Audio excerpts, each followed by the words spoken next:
Hey guys, thank you for tuning in again this week. Make sure that you repost, reblog, you like, and you follow me on SoundCloud. Tell your friends about the post, send them links, and follow me on Twitter at Melanin Queenan. I will soon be launching the official Twitter Instagram pages for my podcast, and I hope to have it on iTunes soon. So, again, thank you for your support. Today's show should be a good one. Bear with me, guys, because I am a little sick, but this is what I love and this is what I do. So, I wanted to still do my show and deliver it on time. So, for starters, we're going to get into celebrity news. So Cardi, I've been seeing a lot of talk about like, oh, Atlantic and this payola scheme, and it's like, payola's been around for decades, for years. And granted, while there might be some payola going on with Cardi's, I don't see y'all calling out for everybody else. It's like y'all just want to hate on Cardi and her success. Like, I don't get it. She came from nothing, and she's really trying to work her way up. She played it smart. She made great moves. She started from stripping to Instagram to parlaying that into job and loving hip hop to getting music out there. Two mixtapes and her debut album. Like, I don't understand why y'all just want to hate on her so bad. She's still authentic. She's still her. She's not like y'all fave Kanye, who I'll get to later. Um, so just let her live. Let her rock. The album was good. The album was solid. And I understand if you want to critique about her not writing it, whatever. But at the same time, she spit it and it was good. And so that works for me. I do know that she has some hand in writing it. I don't believe that Cardi didn't have any hand in writing at all. I believe she had help. And I think in society, as I've said before, the main problem is we don't want to accept help. Like, help is okay, guys, to get help. But I understand if you want like that hard hitting rap with the freestyle and them writing themselves completely. But I also want to be so harsh to criticize her. Like, let her rock. Like, this is her peak. Like, I wouldn't even say her peak because she's just getting started. Like, she's out here, pregnant, like just living her best life, and just let her. So, anyways, I said I was gonna get into y'all fave Kanye, and I will. I don't want to spend much time on him because he doesn't deserve it.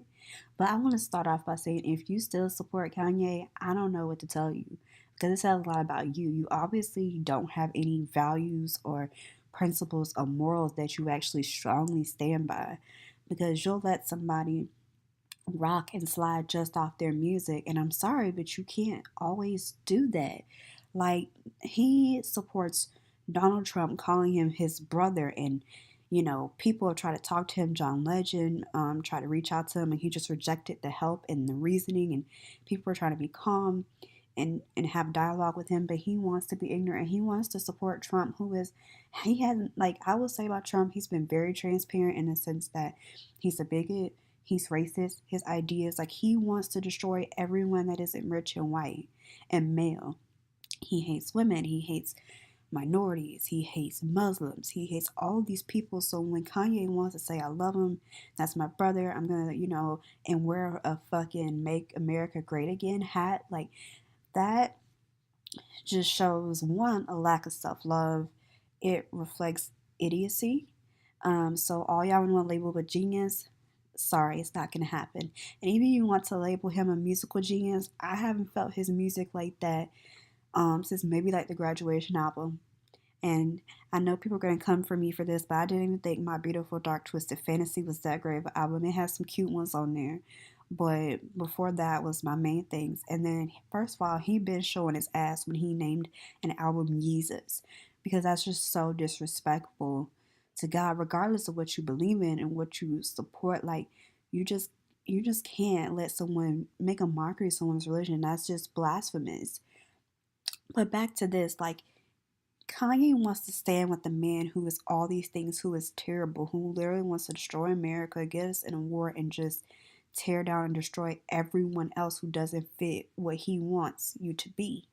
And for him to stand with him after all of this and be proud and wear that stupid hat and say all these things, like, Kanye's done. And I don't want to make excuses. Do you have mental health issues? Probably. But guess what? I have mental health issues. Plenty of other Americans, millions of people, not just Americans, all around the globe have mental health issues, but they're not standing with this idiot. So don't even try to blame that. Like, y'all keep attaching all these negative stigmas to mental health between this fool Kanye and like the white people want to do whenever there's a mass shooter. Y'all are help perpetuating this negative stigma. Like, no, this isn't necessarily just mental health with Kanye. He really is a trash ass person, and there's no way around that. And if you stand by him because his music is brilliant and he's a musical genius, like, you obviously are a fucked up person yourself, because you can't stand with somebody like that. Support has to end at a certain point. Like, no music is that good to betray your beliefs and to stand with someone who won't stand for you. And it's like, I don't know, it's between him and Tyler Perry and Steve Harvey. When they get this money, they get stupid, and it's like Kanye has become everything that he rapped about in the beginning. Like, it's so cliche, but I do miss the old Kanye, but he's long gone, and this person is not someone that anyone should support. Um, and I mean, that's just really my feelings on that. And, kind of segueing into Bill Cosby, people, they didn't want to, him be found guilty, which he was. He was found guilty of, I believe, 3 counts of sexual assault today. Um, because, like, he's a black man, and they think the media's out to get him, and people are out to get him. He's a black man. They just want money, and they associate him with the Cosby image. The Cosby Show is a great show. Not gonna lie. Bill Cosby, he's donated and he's done some good things, but he also ain't here for you, just like Kanye. He's dragged black men and black people and, played the respectability politics thing. So y'all need to stop caping for people who aren't here for you, because Kanye is not here for you. Kanye is here for Kanye, and that's it. And Kanye don't even know what Kanye is. He doesn't, and he thinks he's so woke and he thinks he's out of the second place, but no, sis, you aren't. And I'm going to call him sis because that's what he is right now to me. Like, Kanye West needs to get herself together. But yeah, moving into Bill Cosby. Like, people always say, well, why they wait so long to say it and why they wait. Like, y'all are the reason that people wait. Like, because they just know that all this judgment is going to be leveled at them. They're going to be asked 1,000 questions. Whereas the person who actually perpetuated the assault, they're not going to be asked nearly as much, if anything. It's always like, you know, well, what were you wearing? Or, why did you go with him? Or, if something didn't feel right, well, why did you continue on? Or it's just like, why do we always blame the victim? The problem lies in the perpetrator.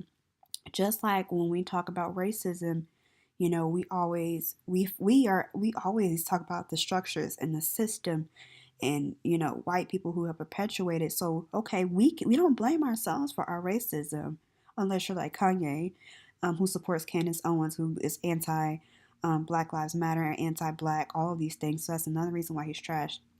But back to what I was saying, like, you know, we don't blame ourselves for our racism. We know that there's other things at work, and we look at those. But whenever it's like it comes to women's issues, especially sexual assault, we always want to blame the woman and find out, or even like Fabulous, when he beat Emily B. Like, it was just like, well, what did she do to bring this on? What, like, why? Like, why are we asking all these questions? How about instead of asking, we try listening?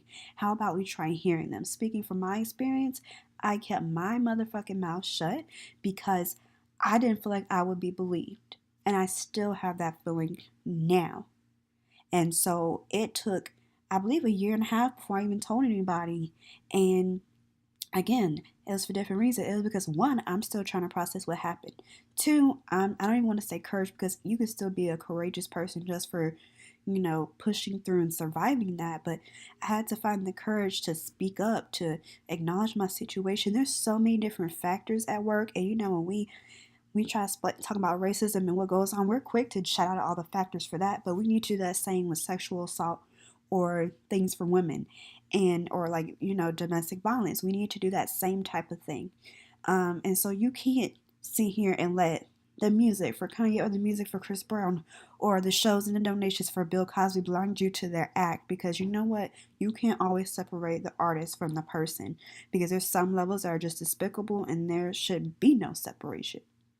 So Bill Cosby, I mean, like, I love the Cosby Show, and I do know he's done good things, and so there's a smidgen of like conflict within me, because I'm like, dang, like, he's probably gonna die in jail, and he has done these great things, but the larger part of me knows he caused trauma and pain and hurt and changed lives of people and put them through a lot, and you don't even know how that affected them. And so Like, people don't get that shit. And so it's like, I know that he needs to pay for what he's done. And this needs to be a precedent. This needs to be a standard. There needs to be that accountability. Just like we want accountability for racism, we need accountability for sexual assault and domestic violence when it's perpetuated against women. And that includes when black men perpetuate it. Because, again, like I said last week, y'all are causing domestic violence incidents, I believe, every like 28 hours against black women. So yeah, I mean, with Bill Cosby, like I'm sad that it all turned out this way in the sense that he is this person and he has done these things, but justice needed to be served. It was, and I'm good. And it's not about trying to get the black man, attacking the black man. No, this is actually about doing what's right for women, and it's not always a black man issue. Them trying to get the black man again. Don't cape for him. He's not caping for you. Um, and I just really need us to get our minds out of that. You need to stop. And that's the thing. Black men in particular, they always think of themselves first. And, it's been discussed in various literature and it's just been discussed in general. Black women are supposed to put their blackness first and their womanness second. And I don't even think that's possible because guess what? I am a black woman and those exist at the very same time, simultaneously. That's my identity. And it's because black men just see themselves first and their issues that face them first. They're not. Patriarchy uplifts them. It keeps them above. It keeps them higher up. So why would issues stemming from that and issues that have to do with women, why would they care? Why would they put, you know, put that at the top of their list? Or why would they make that a high concern? But we need to go against that. And we need to break this cycle. I'm gonna need black men to put black women and our issues right up there. And we need to just break this cycle and this toxic masculinity and this toxic hyper masculinity that comes with black men. Yeah, like I can't do. So I'm just gonna speak on that a little bit, and I did, and so I'm gonna move on because I don't want to get hype. I did see that R. Kelly, his lawyers, his publicists, a bunch of people dropped him. And I'm glad. And I hope again that justice is served with him because he needed to be locked up so long ago. And he's out here roaming. And it's in the idea that, I see a lot of black women that still support him. And again, it's because we're supposed to put our woman in second and our black first. And we don't want to tarnish the black male image. We don't want to perpetuate a stereotype. We don't want to make them look bad in the white eye and the white gaze. But you know what? We need to start thinking about ourselves too. And we need to start thinking about justice and our equality and our issues too. Because you know what? You can juggle those at the same time. And that goes to black men. You could deal with things that might predominantly affect you guys, but also at the same time be conscious of and advocate and look out for black women and our issues. So yeah, I hope R. Kelly gets his. That's next on my list. I'm hoping he gets his. He needs to be locked up. He needs to be stopped. He's having young underage girls, and he always has his sex slaves, and it's sick, and it's twisted, and it's demented. And I don't care how hard I used to stomp in the name of love when I was in fucking like elementary school or whatever. That shit not gonna slide. Like, my mind's telling me no, my body's telling me yes. It's dope shit. Not gonna lie, he's had some hits. But again, you are not gonna sit here and say like I still support him. Like, fuck the artistry, fuck the music, fuck that. Don't separate the person from their artistry or their work. No. Sometimes, like I said, you have to consider them as a person too. Have morals, have principles, have values, stand beside them, own up to them. And last in celebrity news, I want to discuss Nas. I'm not going to go into it fully in depth because I haven't read everything about it. But Nas, Khalees, I think, did an interview where she basically said that Nas was abusive during their relationship. Am I going to sit here and say I don't believe it? No. And am I going to say that, I'm surprised? Not really. Because, again, like I've been talking about how black culture is, how black men can be. And I love black men. I love y'all. I don't want y'all think I hate you. I don't. But there are problems, and you can love black men, but call out problems at the same time. Let me say that again. You can love you a black man, but call out problems at the same time. And that's what I'm doing. So I don't know much about that, but I just wanted to bring that to the forefront. So yeah, I'm gonna play some music. We're gonna take a break, and then I'll be right back. Hey guys, thank you for coming back. Again, be sure to like, follow, repost, and tell your friends about the show. So right now, I'm actually going to do a portion where I post a question on my Twitter at Melanin Queenin, and I ask like, what are some things you would like to see talked about? So I'm gonna pull a couple of things that I got from people and just kind of give my opinion on it. So yeah, here we go. So one of the questions was, is monogamy a realistic expectation? And I think about how in nature, of course, like, men can impregnate people for, up in their old ages, while, women, our eggs shrivel up and go away. So it's like, the male is supposed to repopulate and keep the earth going and keep the population going and things like that. And it's even in birds, because a coworker was telling me that a male bird can basically have 5 families at one time. So if you look at it from a biological standpoint, you would say maybe not. But I do think it is a realistic expectation, because I believe that you can love someone so thoroughly that you don't want to be with someone else. And let me speak on that. It's like you can be attracted to other people. I think it's a lie when they're like, "Oh, you're the only person I see. You're the most beautiful person in the world," whatever. Like, there's always going to be another dude, another girl that looks more handsome or more beautiful or what have you, and you're gonna be like, sexually attracted to somebody. Your head might do a double take when you see them.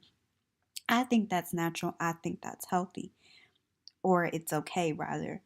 But when it comes to monogamy, I believe it can be done, and I can believe it's a realistic expectation. It's just a thing of, do people want to put in the work? Because with relationships, there is work, there is effort, and you do have to fight temptation. Um, and it's like, you have to fight temptation in a lot of things in life. And so I would say that just because that temptation element is there, or just because that biological element is there, it doesn't necessarily mean that it's not a realistic expectation.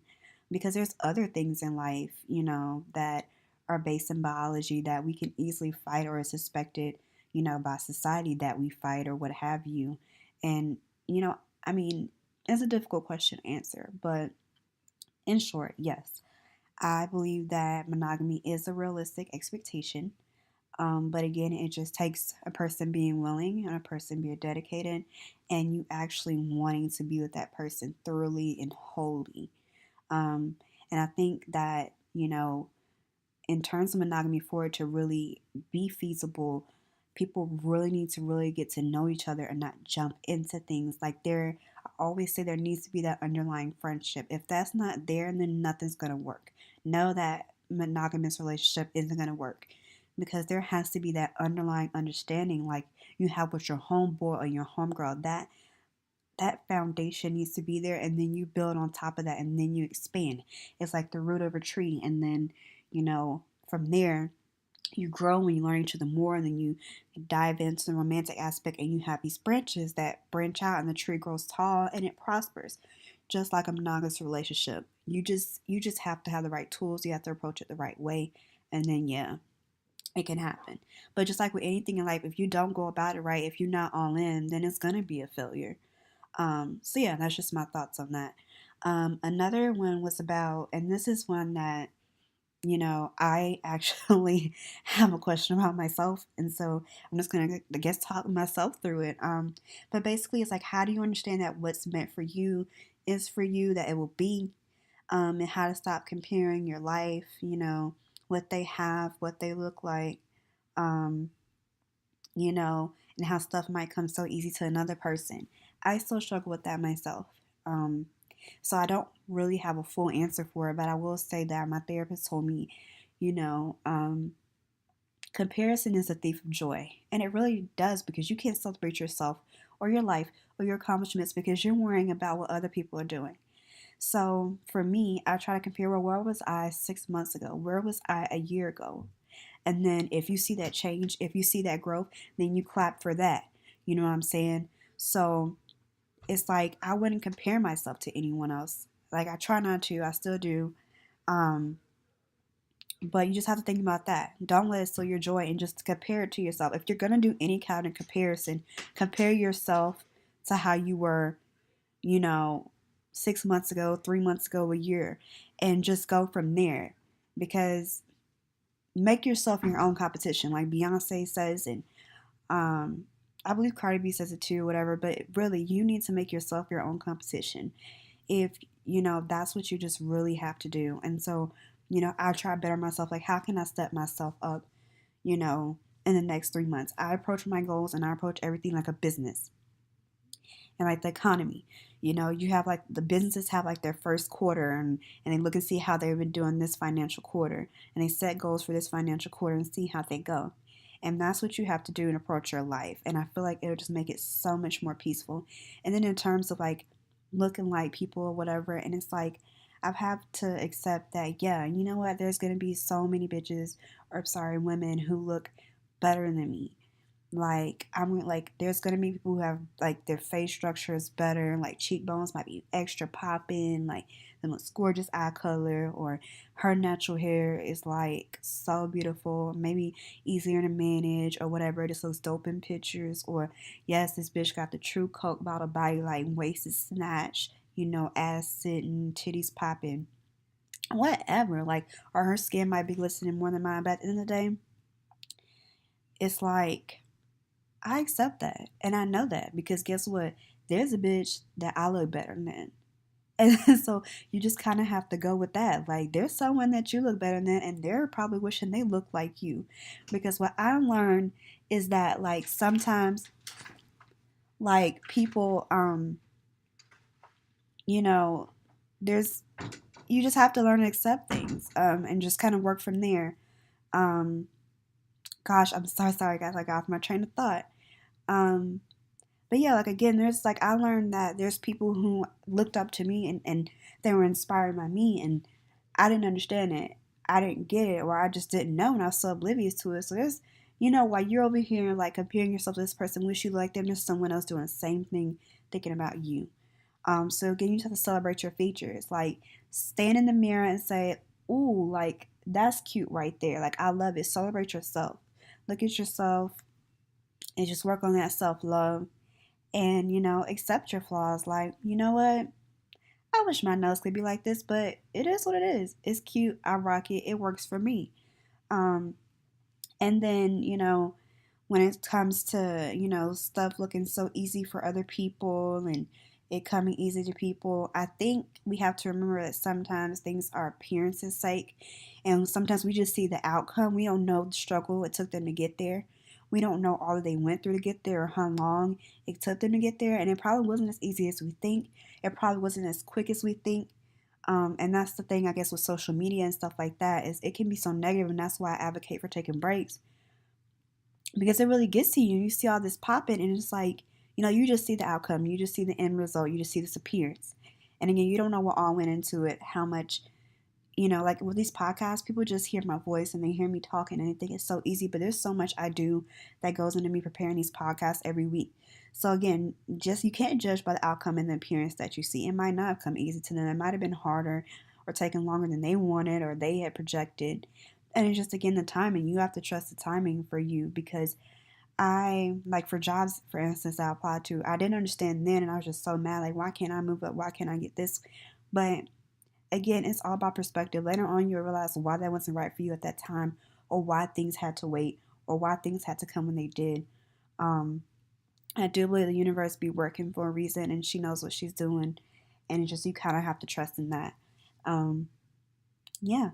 So, yeah, I think that's just pretty much gonna wrap up how I feel about those things.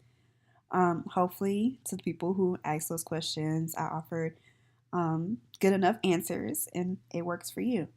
Um, so, I just want to talk about something really quick that I read, and I have been doing research on it myself, that work can actually make you sick, especially if you have like a bad boss or something. I read that, like bad boss in a bad work environment can is equivalent, actually worse than cigarettes. It's like you're being exposed to an obscene amount of cigarette smoke just by being around a bad boss. It has that same type of effect on your body, and it leaves you like 35% more. prone to acute diseases or illnesses or what have you. Um, and also the stress, like it puts you at more increased risk for cardiovascular issues. So, I always encourage people to make your moves. Do not stay in a toxic environment for you. I don't say quit your job right now because you need it, especially if you're not like, you know, have a significant savings account. If you're just paycheck to paycheck, stay where you're at, but make moves to elevate yourself. Do not place yourself in like a super toxic environment that's going to be harmful for you because, that job's not going to care about you. You have a stroke, you have a heart attack, you die, they're going to replace you in the next couple of weeks. And it's going to be business as usual for them. So it's like, don't be giving your energy and your all to people who won't miss you when you're gone. Save your energy and all that for more useful things. And don't be stressing out over this because life will give you plenty more to stress out about. Um, but yeah, my throat's killing me, so I'm going to take another break and we'll be right back. Hey guys, thank you for keeping up with me, staying with me. I appreciate it. I hope my voice is clear enough for you guys to understand this episode. But anyway, kind of relating back to what I was talking about. So now I want to kind of briefly mention an article I was reading about Black maternal health. So this woman, she was basically having issues. She knew something was wrong. Her doctor just like pushed it off and acted like she was almost bothering him. He's like, oh, well, I'll schedule for a C-section on this day or whatever. She was having some issues with her high blood pressure, but he just pushed it off. And so anyway, one day she's just sitting there and like she feels this wetness and she's like, yo, I think my water broke. But she looks down and it's actually blood. And then it got to the point where she said it was like gushing, gushing, gushing blood. Um, and she said it was almost like if you poured a gallon of milk out. Like that's how much blood was coming. Um, so she ended up losing so much blood. Her blood pressure was really high. It was like 160 over, I can't remember the bottom number, but if it's like if when you're pregnant, if the top number is over 140 and if the bottom number is over 90, there's a huge problem. And so her top number was over, it was 160 and the bottom number, I can't remember, but it was definitely over the 90. And so she had to have multiple like pints of and liters of blood put back into her because she lost so much blood of her own. And her baby ended up being stillborn. And she almost died herself, but she fought and came back because she was like, she had 2 kids already. And she was like, if I go, who's going to take care of them? And it reminds me of Serena Williams' story. And it just reminds me of everything, including myself, because I recently had to fight for my health. Because, women in general aren't taken as seriously by doctors as they should be. In the early 1900s, they just wanted to call women hysterical for whatever reason. My aunt was diagnosed with ovarian cancer, but at first the doctor just told her she was crazy and that she needed to check herself into a mental hospital. It was that point to where they weren't listening, and she ended up having like um, the most rare form of ovarian cancer and the worst. And I'm grateful she's still here with me. But it's like he wouldn't take her seriously and just basically told her she was crazy. And no, she actually had freaking cancer. And so like Serena Williams, she had to fight because she knew something was wrong. And then she had a blood clot. And so she could have died. And it's like black women and women in general, but especially black women, we really have to fight for our health. And it shouldn't be that way. Our concerns should be taken, at face value. And at the moment we present them, we shouldn't have to die or almost die just to be heard or just for something to be realized that something's wrong with us. But, you know, there's this preconceived notion that, black women feel no pain. We were experimented on with no anesthesia because we don't feel pain. And, we have this, like the black myth of us being stronger and all these different things and our bodies are just inhuman. And so this like plays a part into the medical care. And I've done multiple research and literature about this. And it's just like, it's fucking terrible. Like, it should not be this way. And it's like, what can we do? You know what I'm saying? But I thought this was something to bring to the awareness and to the forefront. And also, Flint, again, Flint, Michigan still has no clean water. And, Kanye wants to talk about Obama didn't do much in his 8 years for Chicago. And it's like, what do you think Trump's going to do? And Trump's not really about helping these people in Flint, Michigan. And it's gotten to the point where there's so much lead in the children's blood that a state of emergency had to be declared. You got little babies growing up with lead, and do you know the effects that can have on anyone, but let alone children? Because I did read that things kind of absorb and move faster through the system of children than adults, so it's going to impact them even worse. And it's just like, nobody's caring, nobody's doing anything, because why? It's just black people and poor black people, so who cares? And Trump doesn't care. And for Kanye to support somebody like that, again, if you fuck with them, you just fuck you. A big fuck you to you. There's no way that you can still stand by and support this man. Um, but also, kind of shifting off of that, I saw that a Texas charter school, there was a picture of a homework assignment that was given. And basically, the homework assignment was on slavery. And then they wanted, it says slavery, a balanced view. How is there a balanced view of slavery? So the children were expected to fill out a pros column and a cons column. Like, what do you mean? Like, there's no balanced view of slavery. It was evil. It was terrible. And it's like this education is, getting in people, and the education is a tool that helps perpetuate things. And it's like, this we need to work on this things that we don't think about. We need to make sure we work on what textbooks are going in the classroom. We need to, advocate for transparency in the curriculum, and we need to really look at these things, because they're gonna teach these things kids, and they're just trying to erase history and trying to whitewash it and sugarcoat it. And I mean, I've seen it with so many things. I've seen them call slaves workers. I've seen them try to change the wording for, the slave trade in the Middle Passage. And, like they say, like, oh, they came here for work. And it's just like it erases the history, and it's a problem. And I mean, again, what kind of pros? Like, oh, it helped the South in their economy? That's not a fucking pro. Like, these are human beings, going through chattel slavery, like being separated from their families, being beat with whips, and being housed in poor shacks, and, ration minimal food, and out here picking cotton, and just for the rest of their lives, and being sold, and, females being raped by the masters in the house. There are no pros to slavery. Like, what the hell? But also, besides that, I did want to talk about Scandal, because that's why I kind of did my episode tonight. Because Scandal aired its last episode last week. It was freaking trash. So one of my main problems is, why the hell did David have to die? Like, David wasn't necessarily my favorite character, but his death, it served no purpose. Cyrus still didn't get into the White House. And he was the only, like, David, he had some issues in the beginning, but overall, he was the only good person there, and the only good natured person there. So it just didn't make any sense. And then Cyrus went through all of this, killed David in such a heinous way, and then just is going to resign so easily. That just was out of character. It didn't make sense. Cyrus has been ruthless from day freaking one, and we're supposed to believe he's just going to walk away when he's this close to getting what he wants. It also didn't make any sense how Jake was the only one to end up in jail when they all testified to being murderers or ordering murders, and it just didn't make sense to me.